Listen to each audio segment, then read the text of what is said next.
ትራምፕ ባራክና ሚሼል ኦባማን ዝንጀሮ አድርጎ የሚያሳይ ዘረኛ ቪዲዮ በገጻቸው ከለጠፉ በኋላ አጠፉ። ፕሬዚደንት ዶናልድ ትራምፕ የቀድሞ ፕሬዚደንት ባራክ ኦባማና ቀዳማዊት እመቤት ሚሼል ኦባማን እንደ ዝንጀሮ አድርጎ የሚያሳይ ይዘት ያለውን ዘረኛ የማህበራዊ ሚዲያ ቪዲዮ ገጻቸው ላይ ከለጠፉ በኋላ አጠፉ። አጠቃላይ ቪዲዮው 62 ሰከንድ ርዝማኔ ያለው ሲሆን ዘ ላየን ስሊፕስ ቱናይት በሚል ማጀቢያ ሙዚቃ አለው። በቪዲዮው መጨረሻ ላይ ባራክና ሚሼል ኦባማን እንደ ዝንጀሮ አድርጎ የሚያሳይ ክፍል ይታያል።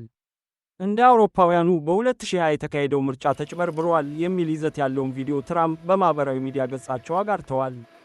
ትራምፕ ለጋዜጠኞች በሰጡት ማብራሪያ ምንም ስህተት አልሰራውም፣ የቪዲዮውን መጀመሪያ ክፍል ብቻ ካየሁት በኋላ ነው የቢሮዬ ሰራተኞች የለጠፉት፣ ኦባማዎችን በዚያ መንገድ የሚያሳይ ክፍል እንዳለው አላውኩም ብለዋል። ጥቁር አሜሪካዊው ሪፐብሊካን ሴናተር ቲም ስኮት በዋይት ሃውስ ያየሁት እጅግ ዘረኛ ነገር ነው ሲሉ ተችተዋል። ዋይት ሃውስ መጀመሪያ አካባቢ ተቺዎችን ሐሰተኛ ቁጣ አታስተጋቡ ብሎ ቢያጥልም ውግዘቱ ሲበረታ ቪዲዮው ከትራምፕ ትሩዝ ሶሻል ገጽ እንዲጠፋ ተወስኗል። ዋይት ሃውስ ኋላ ላይ በስህተት ቪዲዮው እንደተለጠፈ ገልጿል። ኤክስ ላይ ይዘት የሚያጋራው ወግ አጥባቂ ዜሪያስ የሰራው ቪዲዮ ጥቁር ሕዝብን ከዝንጀሮ ጋር የሚያመሳስል ዘረኛ ይዘት ነው። ባራክና ሚሼል ኦባማ እስካሁን አስተያየት አልሰጡም። ትራምፕ በኤርፎርስ አውሮፕላን ላይ ሆነው ለጋዜጠኞች በሰጡት መግለጫ ብዙ ነገሮች ነው የምመለከተው፣ ቪዲዮውን ትንሽ ካየው በኋላ ሙሉውን እንዲመለከቱ ብዬ ለሚመለከታቸው ሰጥቻለሁ ብለዋል።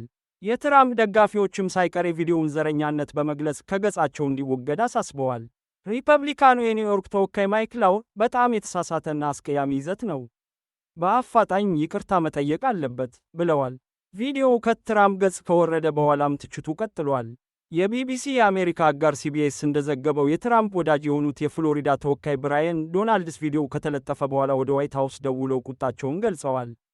ፕሬዝዳንቱ የጣሉበትን ኃላፊነት ያልተወጣ አንድ ሰራተኛ የሰራው ስህተት ነው የሚል ምላሽ እንደተሰጣቸውን ተዘግቧል። በትራምፕ ገጽ ላይ የሚለጠፉ ይዘቶች ምን አይነት የማጣሪያ ሂደት እንደሚያልፉ ቢቢሲ ከዋይት ሃውስ ማብራሪያ ጠይቋል።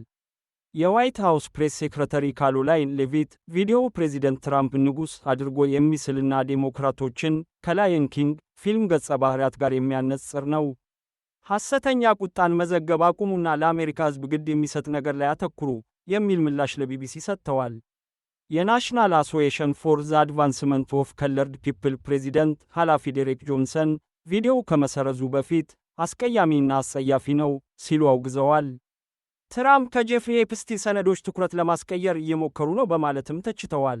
የ2020 ፕሬዝዳንታዊ ምርጫ ተጭበርብሯል የሚለው ክስ ሐሰተኛ እንደሆነ በተደጋጋሚ ተገልጿል። ትራምፕ ሚሼልና ባራክ ኦባማን በመንቀፍ ይታወቃሉ። ባራክ ኦባማ ኬንያ ነው የተወለዱት የሚል ሐሰተኛ ዜና አሰራጭተው እንደነበር ይታወሳል። ባራክ የተወለዱት ሃዋይ ሲሆን በዜግነታቸውም አሜሪካዊ ናቸው። ሰላም ሁኑ።